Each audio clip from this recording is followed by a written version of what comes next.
Hola, bienvenidos a estos 1800 segundos de noticias. Niulka Pérez les saluda, feliz de poder entrar a sus hogares para comentarnos noticias importantes de los temas que más nos interesan, y este es uno súper importante. Nuestro entrevistado hoy llega a nuestros estudios, Henry Ebrard, economista de una visión global. Con él hablamos de la situación internacional, con la guerra entre Estados Unidos, Israel e Irán, y también hablamos de la repercusión de este conflicto en los combustibles, en nuestra economía y en la generación eléctrica. Además de que se pudiera el gobierno agarrar para generar más ingresos y seguir sosteniendo la economía. De eso y mucho más hablamos con Henry Ebrard en una entrevista imperdible que usted definitivamente tiene que ver. Regresamos enseguida, así es que no se vaya.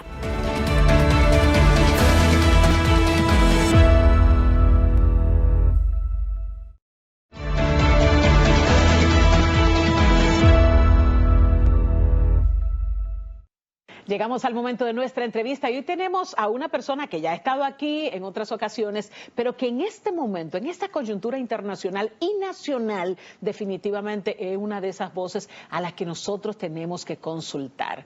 El economista Henry Ebrard está con nosotros frente a un clima de los combustibles, del escenario internacional, del escenario económico completamente difícil. Henry, bienvenido a 1800 segundos. Muchísimas gracias por la invitación.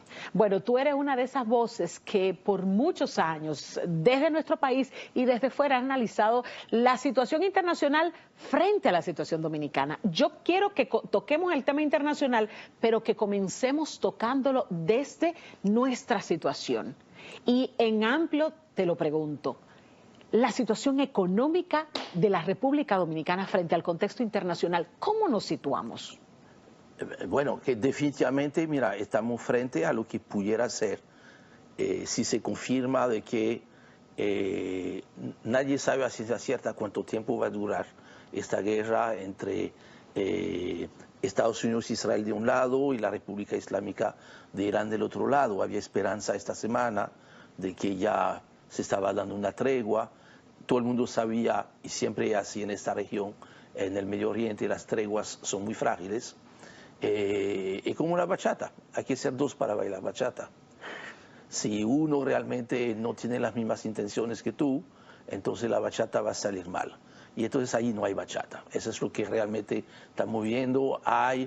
Yo creo que quizás el único actor, y quizás vaya a quedar mal lo que voy a decir, pero yo creo que el único actor que tiene interés que eso termine rápidamente es el propio Donald Trump, porque a él le fastidia completamente su agenda política de cara a las elecciones de midterm del mes de noviembre.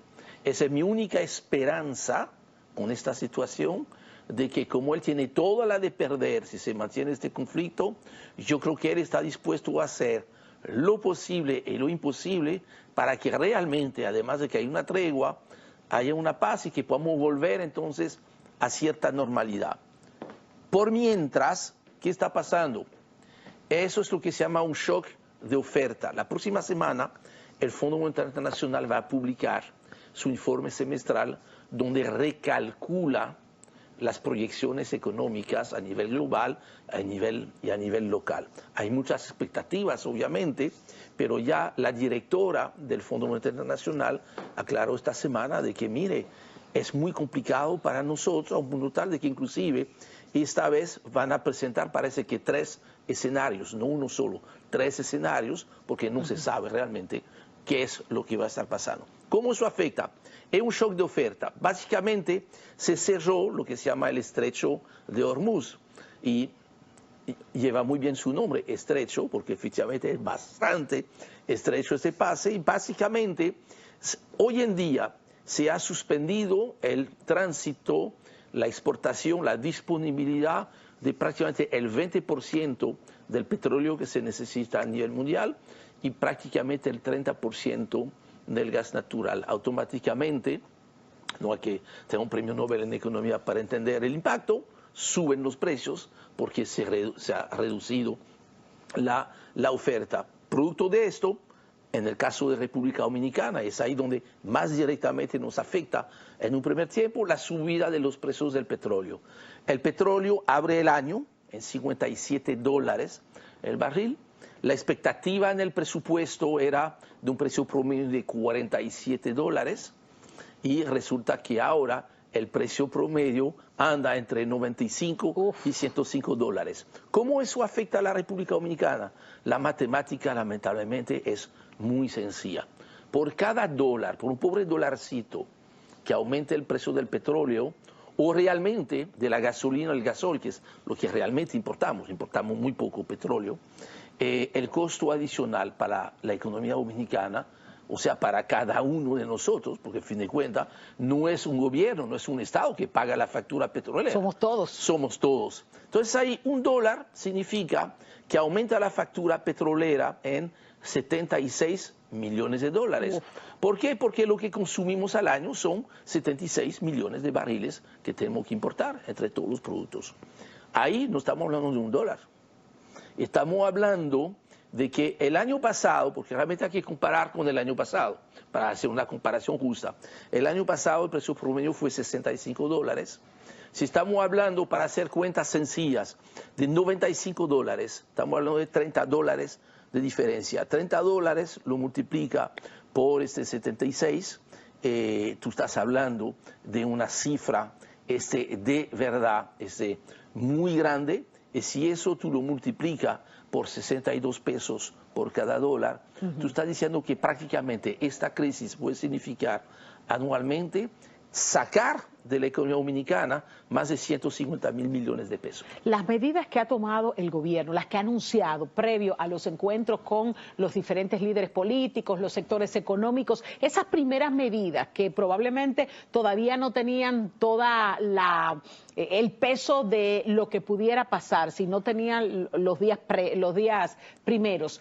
¿Esas medidas son efectivas? ¿Podemos aguantar subsidiando el combustible y subsidiando alguna cosa? Eso nos permite ganar un poquito más de tiempo. Me recuerda, ahí me sale el origen francés, había una condesa muy famosa de la nobleza de Francia que la condenaron en la Revolución a ser guillotinada. Ella era la amante del rey de Francia. Cuando ella subió para que le cortaran la cabeza, se le pidió al señor que le iba a cortar la cabeza: señor, por favor, 5 minutos más. Ella pidió nada más 5 minutos. Básicamente, lo que estamos logrando con el anuncio del presidente, que anunció vamos a poner 10.000 millones más para cubrir el subsidio a los combustibles. Fíjate, la matemática de nuevo es muy dura, es sencilla, pero dura. Esta semana en curso, mientras estamos hablando, el subsidio a los combustibles fue 1.900 millones de pesos. O sea, eso fue el costo de no aumentar lo que tendrían que aumentar los combustibles. O sea que, para aclararlo, porque mucha gente se confunde con eso, hay gente que me está preguntando, pero ¿hasta cuándo van a dejar esos benditos subsidios, para no decir otra cosa, ¿verdad? Porque con eso no está bajando el precio. Señores, el subsidio está impidiendo precisamente que suba el precio. Y que con ello siga subiendo todo en escalada. Porque fíjese, de nuevo, cuenta sencilla. Tú puedes estimar que prácticamente si no hubiese ese subsidio de 1.900 millones de pesos semanal, habría que aumentar entre 100 y 130 pesos por galón el gasoil y entre 60 y 80 pesos el galón de gasolina. No tengo la cuenta todavía para el GLP, que es muy sensible, pero entonces fíjate que con esos 1.900 millones de pesos, ¿cuánto tiempo nos queda? Vamos a ver. Bueno, cuando tú hablas de 10.000 millones, no nos da para cubrir mucho tiempo. Había en el presupuesto inicial, que es un tema curioso, nadie sabe a ciencia cierta cuánto es el monto del subsidio a los combustibles en el presupuesto. Fíjate, no hay ningún documento, y conozco la materia, no hay un documento que te diga en tal cuenta se ha puesto tanto. Sabemos dónde está. Hay una cuenta en el presupuesto del Ministerio de Industria y Comercio que indica, eso se llama subvención a empresas privadas, es ahí donde está. Hay 13.200 millones de pesos en el presupuesto 2026 del Ministerio de Industria y Comercio, y dentro de esos 13.200 está lo de combustible. Hay otros, está lo de combustible.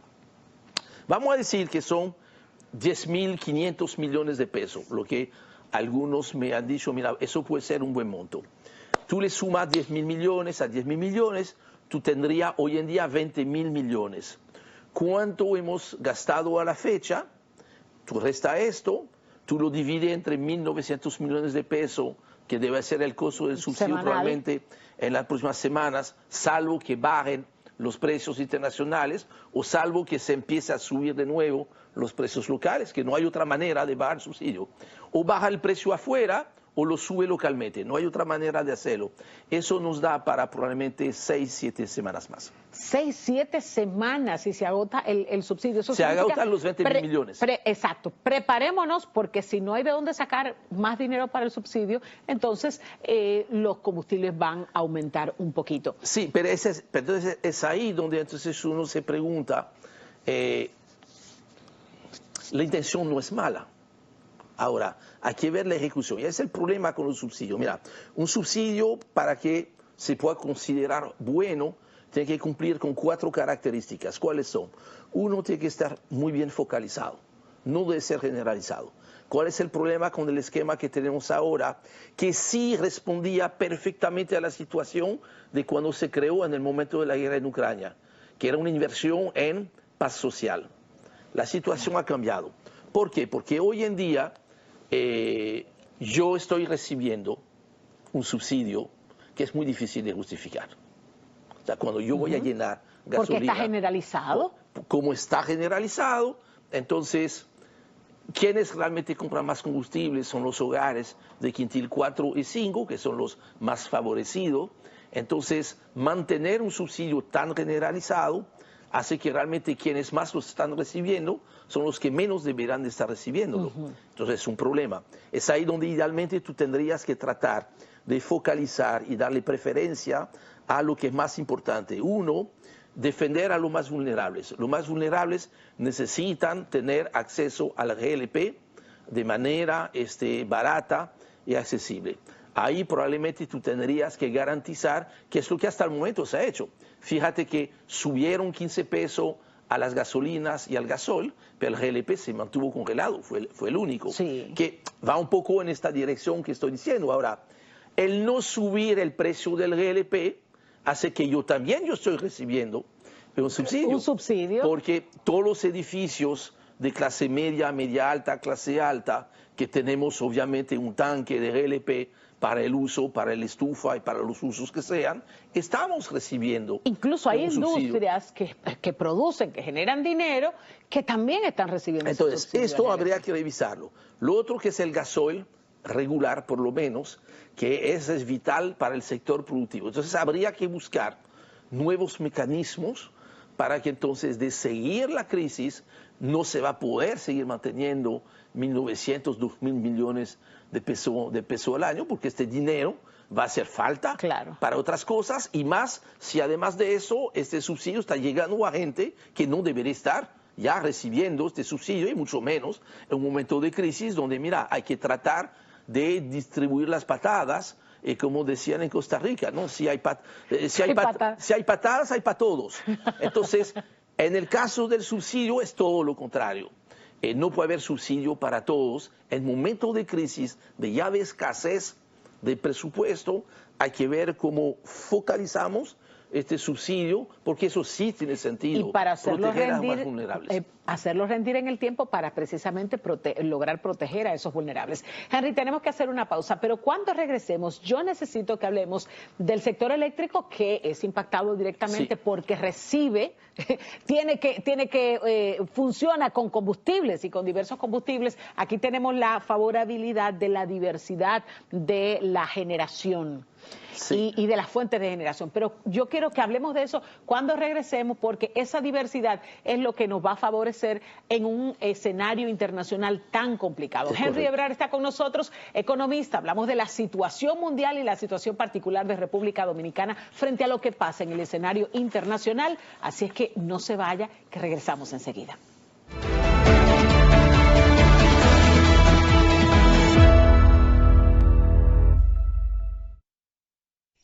Detrás de cada logro hay esfuerzos que nadie ve, porque las grandes historias comienzan en silencio.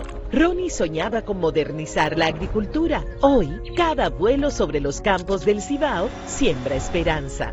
Rebeca convirtió miles de horas en melodías que elevan nuestra identidad. Hoy, comparte su talento para que otros encuentren su propia voz.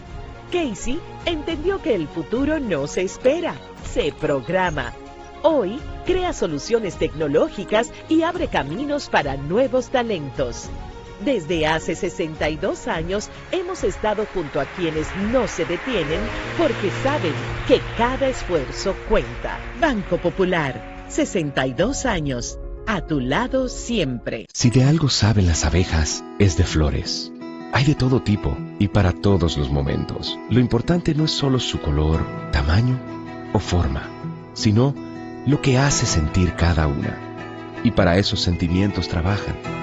Igual que el Banco Central, que trabaja para hacer florecer la economía y que sientas estabilidad. Para ese sentimiento de crecimiento y desarrollo. Para que la primavera llegue a todos los sectores y los planes de muchos den grandes frutos. Banco Central de la República Dominicana, trabajando por una estabilidad que se siente. Ustedes lo ven así de felices, pero esto no era así. En la vida uno tiene que josear y resolver con lo que uno tiene.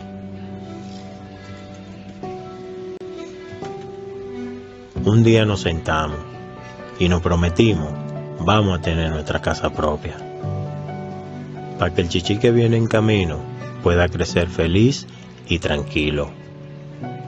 Pero en el fondo sentíamos que era imposible. Hasta que nos llamó el Ministerio de Vivienda y Edificaciones y comenzamos a saltar, pero de felicidad. Este es nuestro sueño. Vivimos en nuestra propia casa. Muchas familias dominicanas ya están viviendo un sueño que parecía imposible. Más de 9,000 viviendas construidas y entregadas. Tener tu casa propia y digna, sí se puede. Ministerio de Vivienda y Edificaciones. Esto es mío. Claro que yo puedo. En mi proyecto somos curiosos, valiente, luchador y soñador. Hay que soñar en grande. y yo sueño con lo más grande. Si hablamos de honestidad, vayan y pregunten. Porque yo soy honesta de verdad. Nunca dejo de pensar en lo demás. Así soy yo. Así soy. Porque yo soy de aquí. De aquí. Y por eso yo soy invencible. Cuando los dominicanos creemos en nosotros mismos, somos invencibles. Lo sabemos porque somos Banreservas, el banco de todos los dominicanos. A veces dejamos la luz encendida, el televisor prendido, el refrigerador abierto más de la cuenta o la computadora funcionando sin uso. Son pequeños descuidos que se convierten en un gasto grande para tu bolsillo y para el planeta. Pero tú puedes cambiar eso. Apaga lo que no usas, ahorra energía y cuida lo que nos da vida. Apaga, ahorra y cuida el planeta.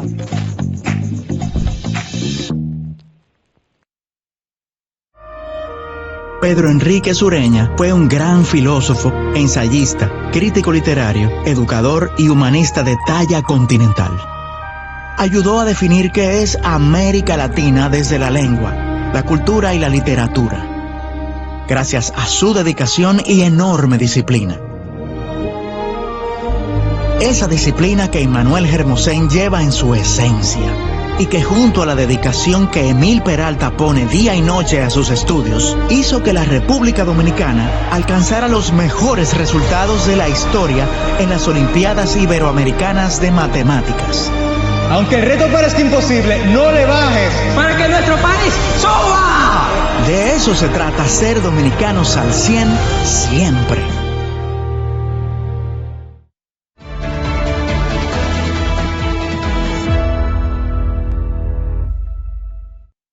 Los dominicanos, al igual que el resto del mundo, estamos concentrados en lo que pasa internacionalmente y que puede impactar nuestra economía. Y sobre todo porque la economía no escapa de nadie, porque todo el mundo tiene que repartir el presupuesto, sea mucho, sea poquito, de la manera más inteligente posible para que nos pueda cubrir. Así es que lo que está pasando internacionalmente no es extraño a nosotros, todos tenemos que interesarnos. Y hoy en mi entrevista tengo de invitado a Henry Ebrard, economista, y un economista de los que conoce y nos da una visión internacional de lo que pasa en nuestro país. Henry, la generación eléctrica de la República Dominicana, ¿cómo nosotros estamos frente a lo que está pasando? Es muy interesante hablar de eso porque obviamente hablamos del tema de los combustibles, hay que hablar del tema de la electricidad. ¿Por qué? Porque en ambos casos estamos hablando de energía. ¿Y qué es la economía? Es una cosa muy sencilla, es energía transformada. Si tú no tienes energía disponible, no puede haber economía, no puede haber crecimiento económico, y si tú tienes una energía muy costosa, entonces tú vas a tener menos actividades económicas. La economía es transformación de energía. De ahí que es fundamental en este momento de crisis entender bien dónde estamos parados. Entonces, yo estoy un poco menos preocupado, curiosamente, la gente va a decir, estoy un poquito menos preocupado por el tema eléctrico. ¿Por qué? Porque mira, si bien sabemos todos los problemas que hay aguas abajo, ¿no? El tema de la distribución, que ese es el problema terrible todavía donde se pierde del sector eléctrico, es ahí donde se pierde mucho. La República Dominicana ha logrado hacer esfuerzos muy grandes de transformación en la parte de generación, en dos sentidos. Primero, tenemos hoy en día una matriz de generación muy bien diversificada. Estamos hablando de 40, 30, 20, 10, es fácil. 40% es gas natural, 30% es carbón mineral, principalmente Punta Catalina, un 20% ya son las energías renovables, que bien, y un 10% todavía es el fuel oil. Entonces, tenemos hoy en día un sistema de generación que descansa con una energía permanente, que es básicamente carbón mineral y gas natural, lo que se llama la energía base, que eso te da tranquilidad y todo eso. ¿Con qué tú la estás completando? Tú estás completando con algo que ha venido creciendo de manera favorable en la República Dominicana, que son las energías renovables. Ahora bien, las energías renovables todavía tienen algunas debilidades, es que primero son intermitentes por naturaleza. Tú no puedes producir energía solar de noche. Y no te puedes sostener en esa energía. Tú no te puedes sostener. Y además de ser intermitente, son inestables. Que de hecho hemos visto como en países como España, o más recientemente en República Dominicana, han habido episodios de blackout que pudiese tener algo que ver con eso cuando ya las renovables empiezan a llegar a 20-25% del total. Es muy complicado mantener la estabilidad del sistema, de ahí que tú necesitas otras fuentes. Después está que en el sector eléctrico pueden pasar muchas cosas. Sube la demanda más de lo que estaba previsto, o alguien que estaba previsto producir dentro de la energía base, por ejemplo Punta Catalina, si disminuye su producción porque tiene un problema técnico que no estaba previsto, entonces tú tienes que poder suplir con algo. Es ahí donde entonces en nuestra matriz ese 10% que queda a fuel oil sirve precisamente para eso. Básicamente hoy en día tenemos plantas de fuel oil en el país que sirven para eso. Sirven para entrar cuando no hay problema de demanda, pero entonces hay un problema con la oferta. Alguien está fallando. Por ejemplo, fíjate que en enero, febrero de este año, la producción de Punta Catalina estuvo bastante más baja que en los primeros 2 meses del año pasado. Y enero, febrero es temporada baja en la demanda eléctrica. Pues hubo que compensar este faltante. Pero por más que sea temporada baja, como la economía sigue creciendo, la demanda de energía, porque de nuevo economía es energía transformada, la demanda seguía creciendo. Entonces había que tener otros actores que pudiesen entrar. como ya carbón estaba copado, como gas natural, pues mira, hasta dónde tú puedas producir, y por eso que necesitan entrar nuevas unidades, que eso está previsto en la programación. Entonces, solamente te faltaba para poder compensar las energías renovables o el fuel oil. Fíjate que un dato interesante, que de esos prácticamente 200, casi 200 gigawatts que faltaron en enero-febrero, apenas 12 pudieron ser aportados por las renovables, porque las renovables es difícil programarlo, porque depende de que si hay buen tiempo o mal tiempo. Y fíjate que este año estamos con un año con mucha lluvia, con menos sol, entonces están produciendo menos. Entonces, eso obligó a que las plantas a fuel oil entren en un momento cuando a veces ni están produciendo. Y ahí a mí me llamó mucho la atención de que, fíjate, de acuerdo a los datos oficiales del organismo coordinador, en el 2025, ¿verdad?, enero-febrero, esas plantas a fuel oil, que apenas era el 5% de la generación, una persona pequeña, generaron 170 gigas. En el 2026 tuvieron que duplicar su nivel de producción para que no haya más apagones. Y dentro de esto, eso fue posible porque, por dicha, en el 2023 llegaron a la República Dominicana esas barcazas, esos barcos de generación que están allá en Asua, que se llaman los Car Power Ship. ¿Te refieres a los Car Power Ship? Sí, que son un instrumento idóneo para el caso de República Dominicana, de estar ahí cuando tú lo vas a necesitar. Entonces, cuando tú necesitas que intervengan, cuando hay una situación como en enero o febrero. De hecho, la función, la energía de Car Power Ship fue la que nos salvó en esos apagones. Hombre, básicamente porque fíjate que en este bimestre, enero-febrero, de los 160 gigas adicionales que tuvieron que aportar las plantas a fuel oil, la mitad de esto vino de Car Power Ship, de las barcazas que están en Asua. Y eso nos muestra que la inteligencia de un buen sistema de generación eléctrica no es apostar y adivinar cuál va a ser el mejor combustible, porque no hay un mejor combustible. Explícame un poquito de eso, porque hay mucha discusión, Henry, con respecto al fuel oil, mucha crítica sobre eso. Cuéntame, ¿por qué el fuel oil es tan condenado? Porque estamos pensando de manera incorrecta. Que primero estamos pensando que la variable contaminante es el combustible, no es el combustible. Es la planta que lo opera, es la planta que lo utiliza.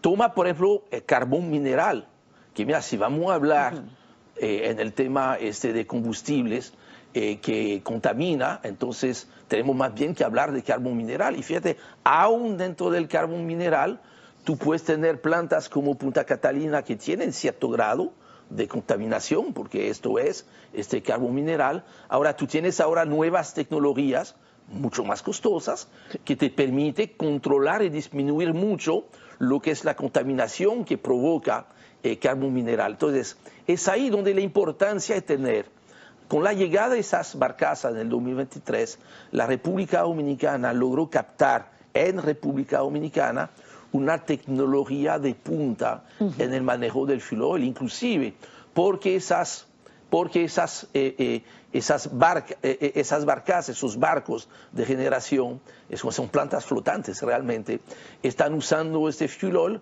porque eso fue la decisión correcta, dicho de paso, del Estado, porque ellos te pueden poner, mira, gas natural o fuel oil, lo hacen en función de lo que tú le estás pidiendo. Yo necesito como país el servicio y yo decido el combustible que mejor me conviene. Que yo quería esto porque tenía sentido, además eso permitió ponerlas a donde está llegando el fuel oil, porque está al lado del puerto donde está llegando este fuel oil. Por eso disminuye incluso los gastos. Claro, efectivamente. Entonces, eso te permite aportar respuestas en 3 momentos que son claves para evitar apagones.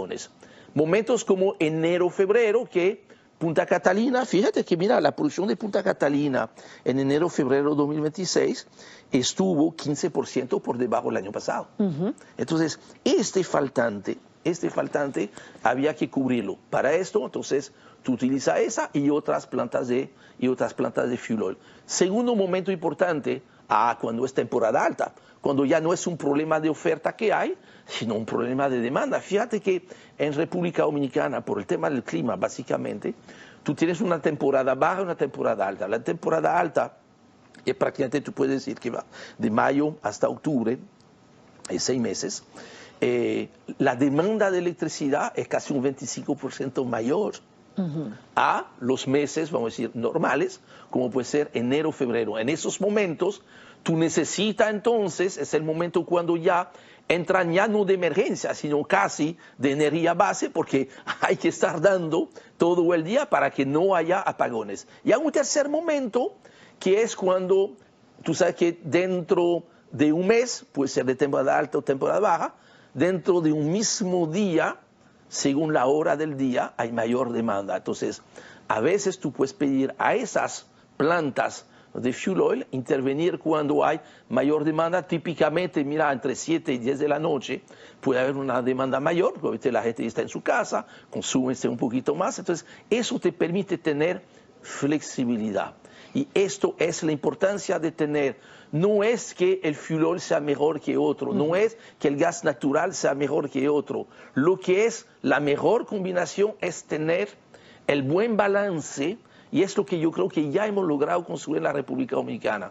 40% es gas natural, 30% carbón mineral, 20% las renovables, y entonces 10%, que puede ser más o menos según los momentos, donde las plantas de fuel oil permiten asegurar de que podrá entrar mañana mayor cantidad de energía renovable, porque van a poder acompañar, estabilizar esta energía inestable y hacer que entonces las renovables nos permiten no tener que importar combustibles, pero es por eso que cada quien ahí tiene su propio rol. Y eso, yo creo que eso es bueno que tengamos eso. De hecho, no estamos inventando nada, todo lo contrario, inclusive lo que hemos hecho ya otros países están empezando a verlo. Fíjate un país como Ecuador. Ecuador tenía la suerte de que cuenta con mucha hidroelectricidad por sus propias condiciones.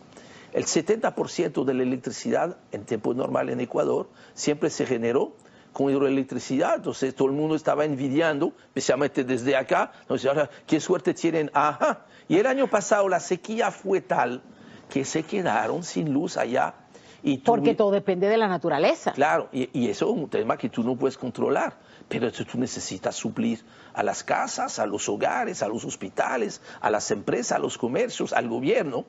Bueno, tuvieron que buscar, vieron, esa es la experiencia nuestra, tuvieron que buscar barcazas también de car partnership, porque eso sirve para eso. Hasta Brasil está utilizando esta solución porque nos da flexibilidad. Y nos da la seguridad de que si algo falla, sobre todo con este cambio climático, que tú no puedes asegurar que un día va a ser soleado si todo puede cambiar. Y esa es la ventaja que tiene República Dominicana ahora, tanto en el sector energético como otros sectores como turismo o minería, es que hace 25 o 30 años atrás, nuestras condiciones como país y economía no eran los mismos de hoy.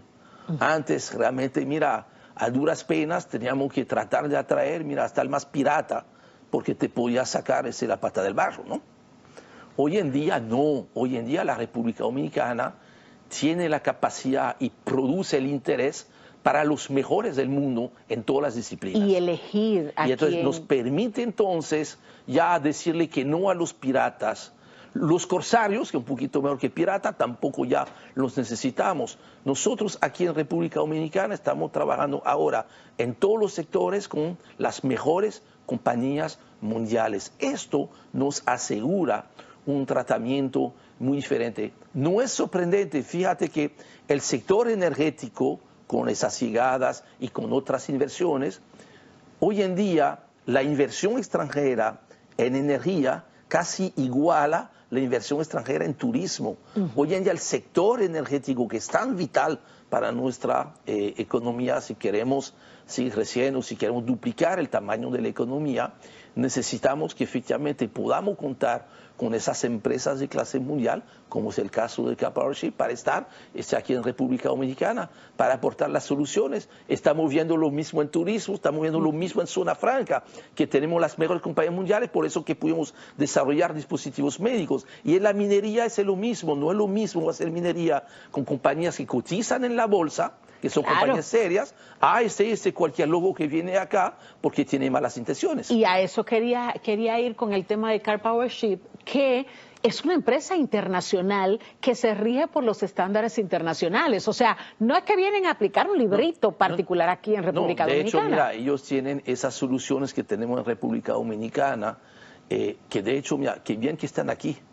Porque si tenemos que salir ahora a correr, a ir a buscarlos, vamos a tener que pagarlas 10 veces más caras. Y estaríamos compitiendo con muchos otros países que estarían con esta misma necesidad. Entonces, las marcas están aquí y aquí se van a quedar por el tiempo que la podamos necesitar. Y eso es bueno. Entonces, eso que tú dices es fundamental. Mira, a mí me llamó mucho la atención. Tuve la oportunidad cuando yo fui a Asua de ir a visitar, tenía curiosidad de ver eso y de ver el nivel de alta tecnología. Cuando tú estás trayendo a República Dominicana un líder mundial en una tecnología que lo han desarrollado ellos mismos, porque Turquía es un país que no conocemos muy bien en República Dominicana, pero que es un gigante en muchos sentidos. Y fíjate que, mira, yo pregunté, pero mira, ¿y todo eso es tecnología de ustedes? O sea, sí, completamente. Y pues, mira, aunque mira, hay una sola cosa que no es de nosotros. Ajá, ¿y qué será? Los motores. Mira, nosotros tenemos que asegurarnos de tener lo mejor del mundo en cada cosa que vamos a estar trabajando. Para los motores no se pueden inventar. Los motores alemanes es lo mejor que hay. Entonces ahí los motores de esos barcos no son motores turcos, franceses, ingleses, españoles, motores alemanes que hay, mira, ahí no hay discusión. Ahí es lo más duro, lo más sólido que hay, la mejor tecnología. Nos da mucha envidia a nosotros que no somos alemanes, pero ahí definitivamente, mira, eso, tener la buena tecnología en manos de la gente que sí sabe de las cosas, pues eso nos da tranquilidad. Por eso yo creo que frente a esta crisis en la cual estamos, me preocupa mucho más el tema de los combustibles que el tema de la generación eléctrica. Pero antes de salir y de irnos a la pausa, antes de salir del tema CarPowerShip, también la tecnología ha venido a disminuir al mínimo el impacto ambiental de los equipos. Entonces, eso también hay que verlo, porque muchas veces tú dices, pero es que la van a poner, la tecnología disminuye significativamente el impacto ambiental. No, eso es algo que es fundamental, ¿no? Porque antes no existían quizás las herramientas tecnológicas, no había el mismo nivel de conciencia. Hoy en día, mira, una compañía internacional, como es el caso ahí de CarPowerShip, no se puede dar el lujo de tener un incidente, porque este incidente se refleja a nivel internacional en todos los sitios donde están, y más hoy en día que estamos en un mundo completamente conectado. Lo mismo pasa con la minería. A mí nunca se me va a olvidar haber visto cuando una vez yo visité a Barrick unos años atrás, de ver que, mira, el agua que viene de la naturaleza a la planta es problemática, y el agua que sale después de haber hecho el proceso y de haber sido procesado, el agua que sale es más limpia que el agua que entró al proceso, porque hay la tecnología. Y eso nos muestra, y es un mensaje muy humilde a mis amigos que respeto mucho, que están para defender el medio ambiente. Muy bien, no tenemos que ser fundamentalistas. La mejor manera de proteger el medio ambiente y las comunidades es utilizando inteligentemente los recursos. Porque no utilizar los recursos deja las cosas en el abandono. Yo vi, mira, en el transcurso que te lleva de Asua hacia la playa, la playa de los Negros, creo que se llama, tú ves, mira, cuanto más tú te estás acercando a los polos donde hay actividad económica, los pueblos están mejor organizados, se recoge la basura, claro, la gente vive en mejores condiciones. Y tiene mayor nivel y oportunidad de educarse que donde y participar no está, en su economía. entonces, ahí no se está cuidando el medio ambiente, porque lamentablemente, mira, a los pobres se les está dejando en condiciones medioambientales desastrosas. Pero yo no quiero despedirte ahora, porque ahora quiero tocar el tema minero cuando regresemos de la pausa, porque la experiencia de ver a San Juan definitivamente vale la pena ponerla en la mesa y discutirla. Henry Ebrard está con nosotros. Cuando regresemos hablamos de la minería en República Dominicana, el impacto internacional en esa minería y de dónde puede agarrarse el gobierno para ayudarnos a mantenernos a flote frente a esta crisis. Regresamos enseguida, esto es 1800 segundos.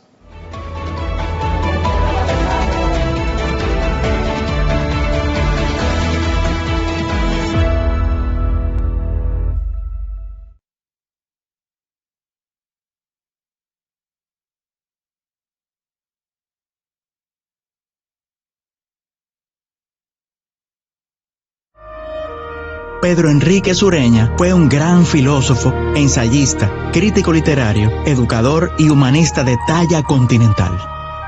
Ayudó a definir qué es América Latina desde la lengua, la cultura y la literatura, gracias a su dedicación y enorme disciplina. Esa disciplina que Immanuel Hermosén lleva en su esencia y que junto a la dedicación que Emil Peralta pone día y noche a sus estudios, hizo que la República Dominicana alcanzara los mejores resultados de la historia en las Olimpiadas Iberoamericanas de Matemáticas. Aunque el reto parezca imposible, no le bajes para que nuestro país suba. De eso se trata, ser dominicanos al 100 siempre.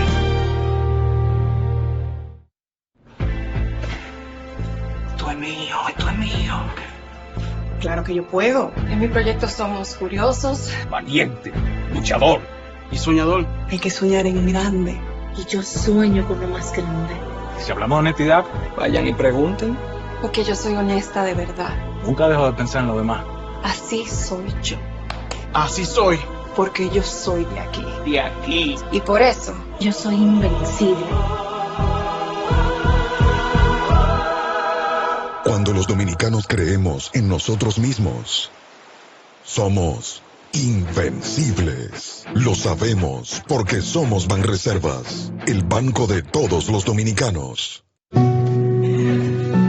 Ustedes lo ven así de felices, pero esto no era así.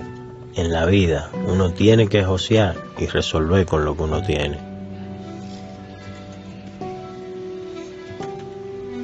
Un día nos sentamos y nos prometimos, vamos a tener nuestra casa propia, para que el chichi que viene en camino pueda crecer feliz y tranquilo. Pero en el fondo sentíamos que era imposible. Hasta que nos llamó el Ministerio de Vivienda y Edificaciones y comenzamos a saltar, pero de felicidad. Este es nuestro sueño. Vivimos en nuestra propia casa.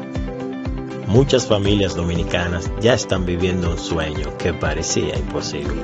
Más de 9,000 viviendas construidas y entregadas. Tener tu casa propia y digna, sí se puede. Ministerio de Vivienda y Edificaciones.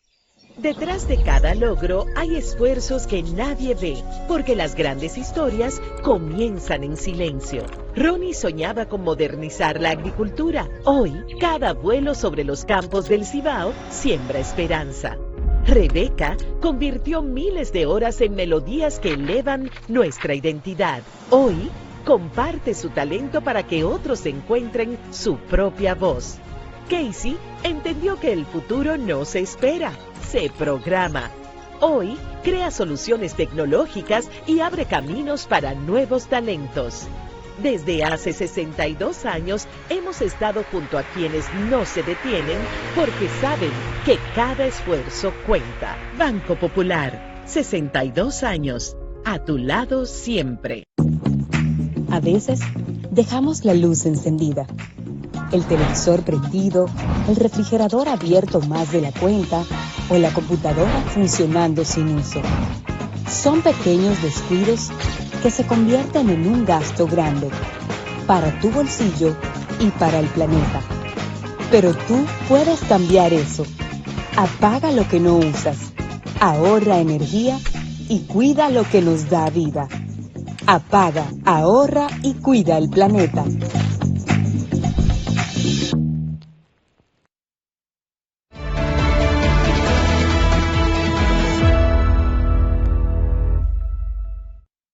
El economista Henry Ebrard está con nosotros y dejamos este último espacio para el tema minería. El oro en estos últimos tiempos ha estado en niveles en el mercado internacional, en niveles quizás nunca antes vistos.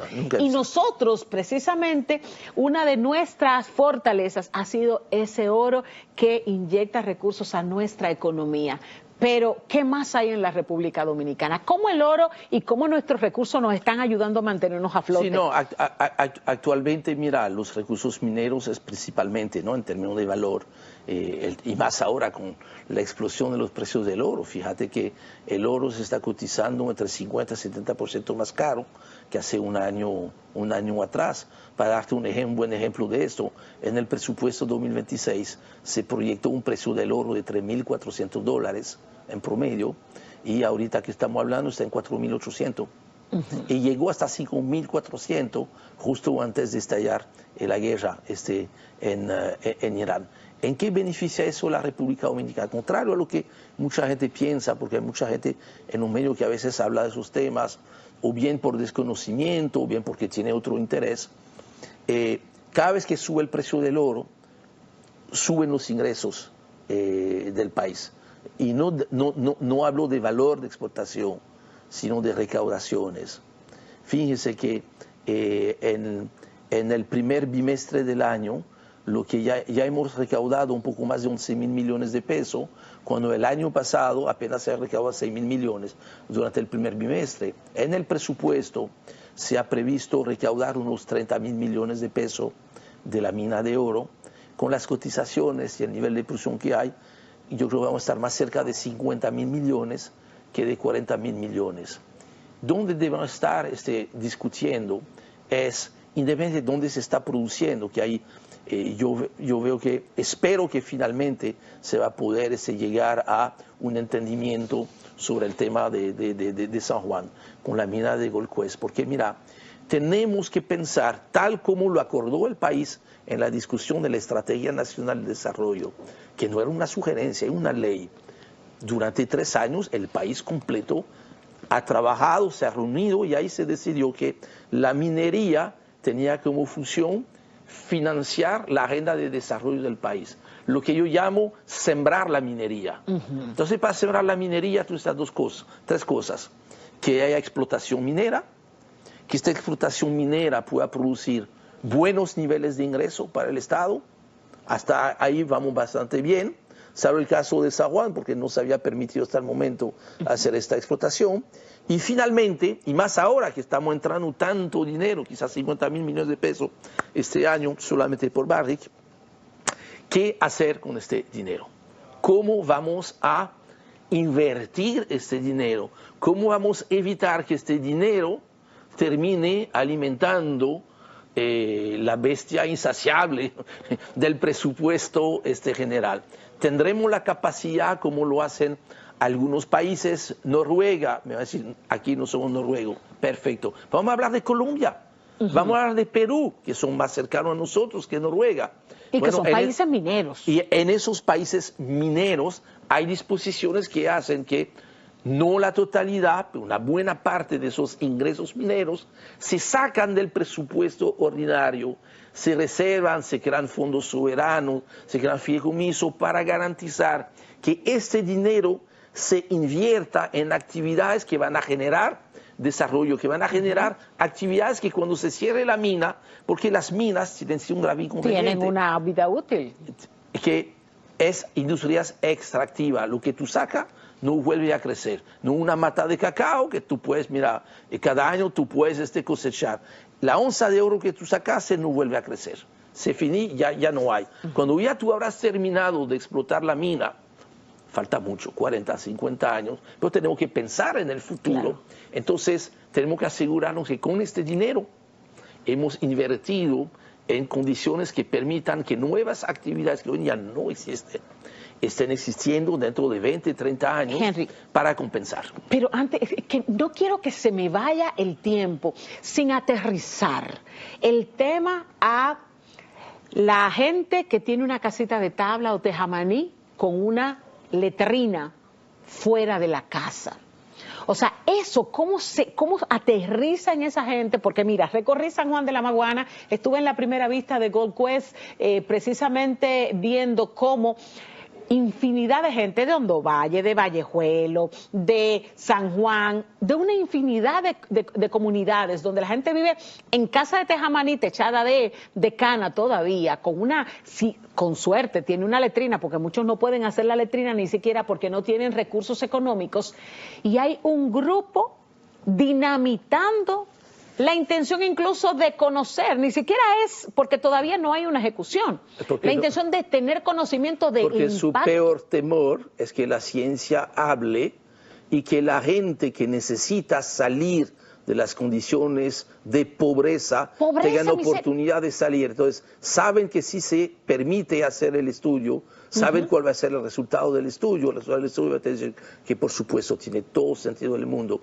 hacer la explotación Entonces, inteligente. ¿qué vamos a hacer? ¿Qué nos falta? Nos falta voluntad, nos falta material colgante, nos falta claridad, nos falta conocimiento para, de alguna manera, porque cuando tú ves a una gente viviendo en una casa con piso de tierra y tú los ves que no tienen ni siquiera garantizada una sola comida al día porque no la tienen, o sea, ¿cómo decirle a esa gente? ¿Con qué derecho? O sea, todavía en un país donde todavía hay mucha pobreza, no está en esta situación de lujo de decir, yo no quiero explotar esto porque a mí no me gusta eso. Señores, con el nivel de pobreza que tenemos todavía, extremo, con las posibilidades de financiar un desarrollo grande para todos, más incluso protegiendo el medio ambiente, por supuesto, porque nadie está a favor de sacrificar el medio ambiente. Tiene que ser esto, entonces lo tenemos que hacer.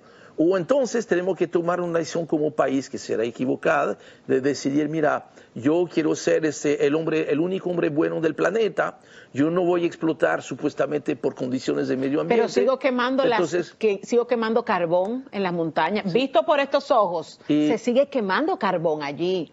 Y seguimos tirando agua a veces de actividades de la agricultura, para no nombrarla, que terminan contaminando los ríos. Entonces, tenemos que estar pensando en dónde estamos, a dónde queremos ir. Y yo le puedo decir que una explotación razonable, razonada, con gente seria, que la hay, se puede utilizar la minería para sembrar la minería. Y con esta siembra de la minería, pues, alcanzar los niveles de desarrollo que mucha gente se merece, porque todavía no ha llegado ahí.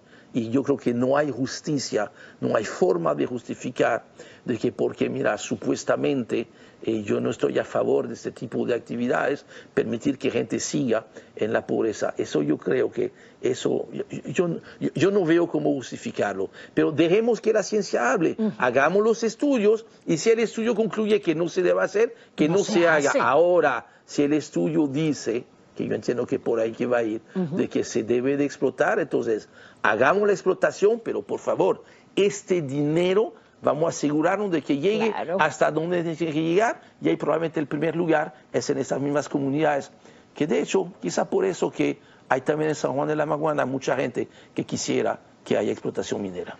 Dios mío, la gente pobre también merece una oportunidad de vivir mejor, de tener garantizada su salud, de tener garantizado el acceso a sus servicios, de poder decir que puede planificar el día de mañana, porque tiene con qué, tiene un empleo seguro, tiene forma de generarse ingresos, porque sencillamente, señores, vivir en una casa de tejamaní tampoco es una opción. La pobreza no puede seguir siendo un negocio, porque hay gente que depende y vive de que haya pobres. No les interesa resolver la pobreza, porque la pobreza es su negocio, la pobreza es su insumo, la pobreza es su forma de accesar fondos internacionales, que el día cuando se haya resuelto la pobreza, que se puede resolver en la República Dominicana, los únicos que van a perder son ellos. Pero cuando se elimina la pobreza, ganamos todo, Henry. Así se mismo. nos acabó el tiempo. Gracias qué por la privilegio invitación. poder tenerte aquí, poder tener una visión global de todo lo que pasa